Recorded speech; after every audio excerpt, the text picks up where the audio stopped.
Hello friends, आपण आज ready रांगोळी बनवणार आहोत. तर त्यासाठी साहित्य काय पाहिजे आणि कशी बनवायची ते मी तुम्हाला सांगते. आधी मी ट्रेस पेपरवरती एक डिझाईन काढून घेतली आहे. त्यानंतर एक A4 साईजचा OHP शीट घेतला आहे. त्यानंतर परमनंट मार्कर, फॅब्रिक ग्लू, कात्री, ब्रश आणि फॅब्रिक ग्लू काढण्यासाठी एक डिश पाहिजे. आणि आपल्या घरात जी रेग्युलर रांगोळी असते ती रेग्युलर रांगोळी. आधी आपण OHP शीटवरती डिझाईन काढून घेऊया. तुम्ही प्रिंटही काढून आणू शकता तुम्हाला जर डिझाईन काढता येत नसेल तर. आणि ती OHP शीटवरती ट्रेस करायची परमनंट मार्करने. त्यानंतर आपण फॅब्रिक ग्लू एका डिशमध्ये घेऊन त्यात थोडंसं पाणी मिक्स करून घेऊया. तुम्ही या फॅब्रिक ग्लूऐवजी फेविकॉलही वापरू शकता, पण फेविकॉलने जास्त दिवस रांगोळी टिकत नाही, कारण की ती लवकर निघून येते. त्यानंतर अशा पद्धतीने मिक्स करून घेऊया. फर्स्ट लेअर देताना शक्यतो पाणी कमी वापरा, त्यामुळे रांगोळी व्यवस्थित चिटकली जाते. त्यानंतर अशा पद्धतीने आपण फॅब्रिक ग्लू लावून घेऊया आणि रांगोळी स्प्रेड करून घेऊया. तुमच्याकडे जर चाळण नसेल तर तुम्ही तीही वापरू शकता किंवा हातानेही रांगोळी पसरवू शकता.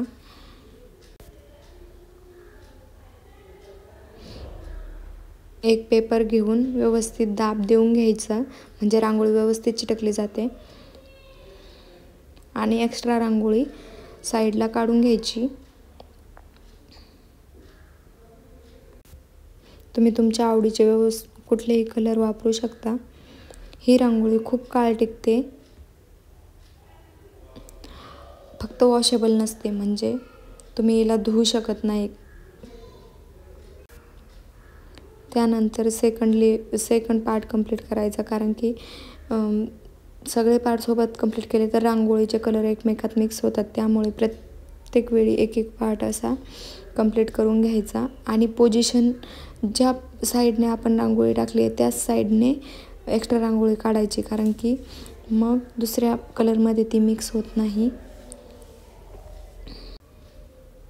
एक एक साईड कंप्लीट करायची अशा पद्धतीने.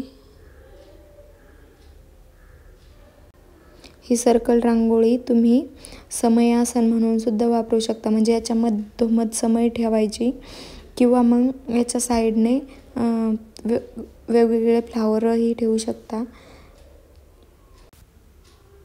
असा प्रत्येक वेळी एकच पार्ट कंप्लीट करून घ्यायचा.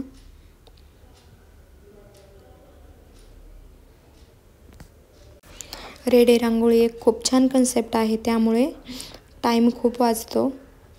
जर तुमच्या घरी छोटे मुले असतील तर ते रांगोळी पुसून टाकतात, त्यासाठी ही रांगोळी उत्तम आहे.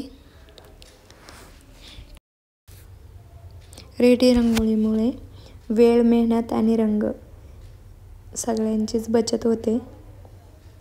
वेळही वाचतो आणि रंगही वाया जात नाहीत, कारण की आपण एकदा काढलेली रांगोळी पुसूनच टाकायला लागते.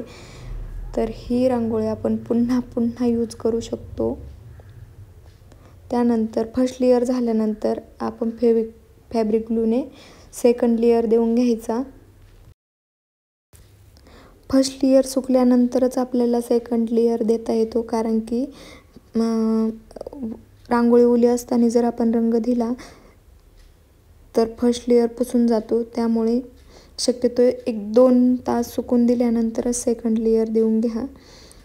अशा पद्धतीने, कारण सेकंड लेअर दिल्यानंतर रांगोळीला फिनिशिंग खूप छान येते, कारण की काही ठिकाणी जर फर्स्ट लेअरमध्ये रांगोळी चिटकवायची राहिली असेल तर सेकंड लेअरमध्ये व्यवस्थित चिटकून जाते आणि फिनिशिंगमध्येही दिसते.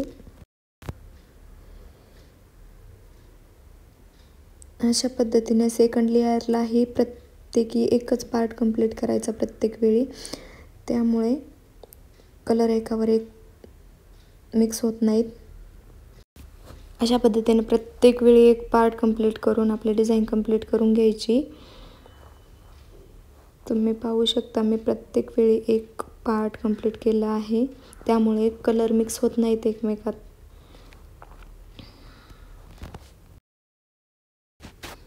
मी वापरलेले कलर तुम्हाला कसे वाटले मला नक्की सांगा. सेकंड लेअर देऊन झाल्यानंतर पुन्हा 2 तास रांगोळी सुकायला ठेवायची आहे. सुकल्यानंतर आपल्याला कात्रीच्या सहाय्याने एक्स्ट्रा OHB शीट कट करून घ्यायचे आहे.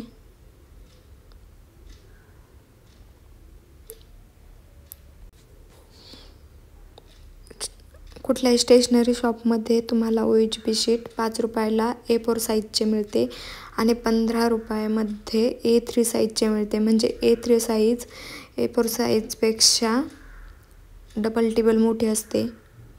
मोठी रांगोळी बनवण्यासाठी तुम्ही A3 साईजचं OHB शीट वापरू शकता. त्यानंतर मी गोल्डन ॲक्रेलिक कलरने पूर्ण रांगोळीला बॉर्डर करून घेतली आहे.